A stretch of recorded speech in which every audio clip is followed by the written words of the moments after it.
And I find that when I started looking into Islam, that I found something, you know, the picture was so different from what is portrayed in the media. The fact that as a woman, you know, Islam holds the woman in such a high honor in the society, how the woman as a mother and a wife, as a daughter, as a mother and wife, is treated like a queen in her home. Beforehand, you know, like from everybody, I used to feel that, you know, everybody wants a piece of you.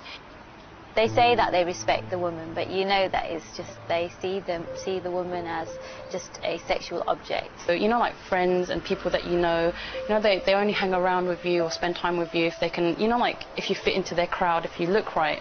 Before you become Muslim, all you care about is how good you look. And if you go outside you're not looking your best, then it's like, oh, you know, no, you don't get any attention and nobody wants to speak to you, nobody likes you, and you're just left behind and ignored a bit, and all your friends get all the attention because they're looking better than you do. And the women try to attain that type of look as well, you know, to try and beautify themselves and make them and display themselves. But in Islam it's not like that. You're respected for who you are, and you're respected for you know, your piety and your actions rather than just what you look like, or I don't know, how many parties you've been to that week, or how much gossip you know, stuff like that.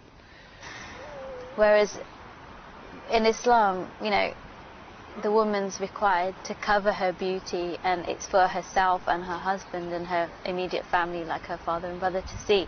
Now, as a Muslim, and I've been a Muslim for 5 years, yeah, you know, like, I'm comfortable with this role. In fact, I'm really happy, you know, that Islam has given us a definition for the roles of a man and a woman. You know, I went to university and I wanted to be a career woman.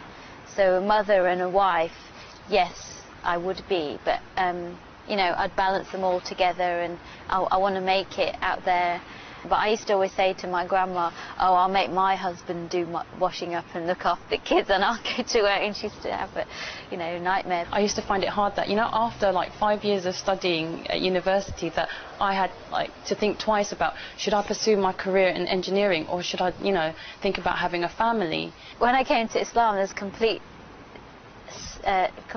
different. Like, it's all set out for you nice and clearly. You know, there's no confusion.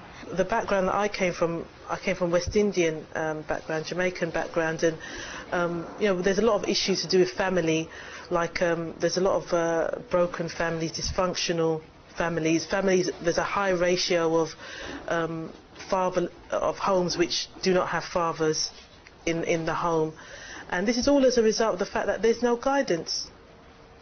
At first it was quite difficult, but then, as you know, once I got married, had children, and then, you know, like your natural instincts take over. I think every mother would say that, you know, like if they were working, that they would want to be at home with their children. When I came across Islam and this issue of, you know, being a mother and a wife, it was something which it gave you such clear guidance on where you stand and how to uphold your role as a wife and as a mother, how to bring up your children, and what it means to be a wife, and what is the role of a husband, and what are the rights and the duty of the husband and wife. And I just found that like a great liberation for me, because I think that was a problem before, that people were doing things based on their own mind. And that does give me comfort that when I get older, I won't be, you know, abandoned and left to rot in my old flat, you know, and my children not come and visit me, which is, unfortunately, I've had experience in that field where I've worked in old people's homes, whose sons and daughters do not come and visit their elderly parents. You never see anybody come and visit them. You never see anybody, and they have children, but their children must really come just at Christmas. Even at Christmas, you know, they're not even sent any Christmas cards. And I remember working at Christmas with the elderly people and trying to make them feel a bit better.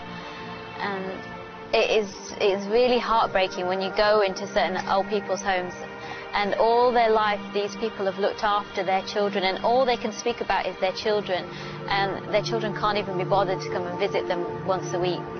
And then the saddest thing is when they die, the elderly people, then the children come and take the inheritance.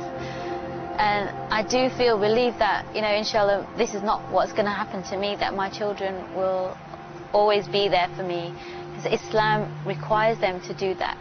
You know, the emphasis is on that, you know, paradise is in the feet of your mother. And when I first heard that as a Muslim, that made me cry, because it's so you know, emotional, that the responsibility a child has to the mother. Coming to Islam is not just about, these are some of the beautiful outcomes of practicing Islam. It's not the reason why one takes on Islam. We take it on because it's the truth. And even if by the, you know, Allah forbid, the child becomes misguided, at the end of the day you know that you're following the truth, and that's the most important thing, and that you uphold your responsibility to Allah subhanahu wa ta'ala.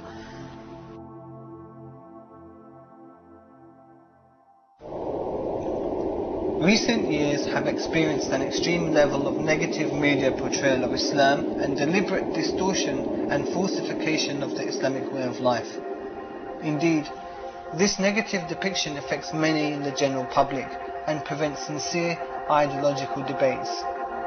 We propose Islam as an ideological alternative to liberal capitalism and urge our fellow human beings to research about Islam and find out for themselves about the true nature of Islam.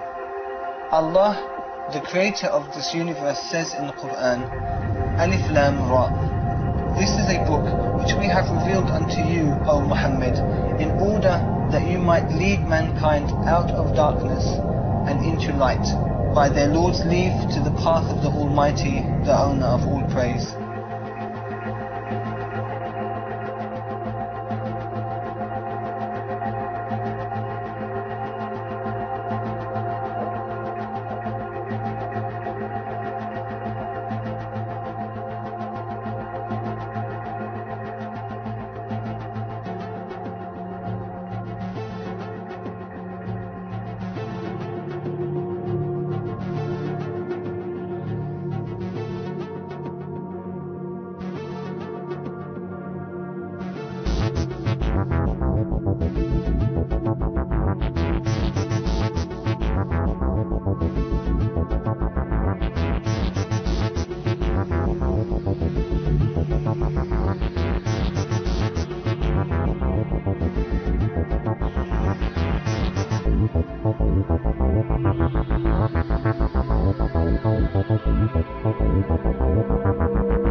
Thank you.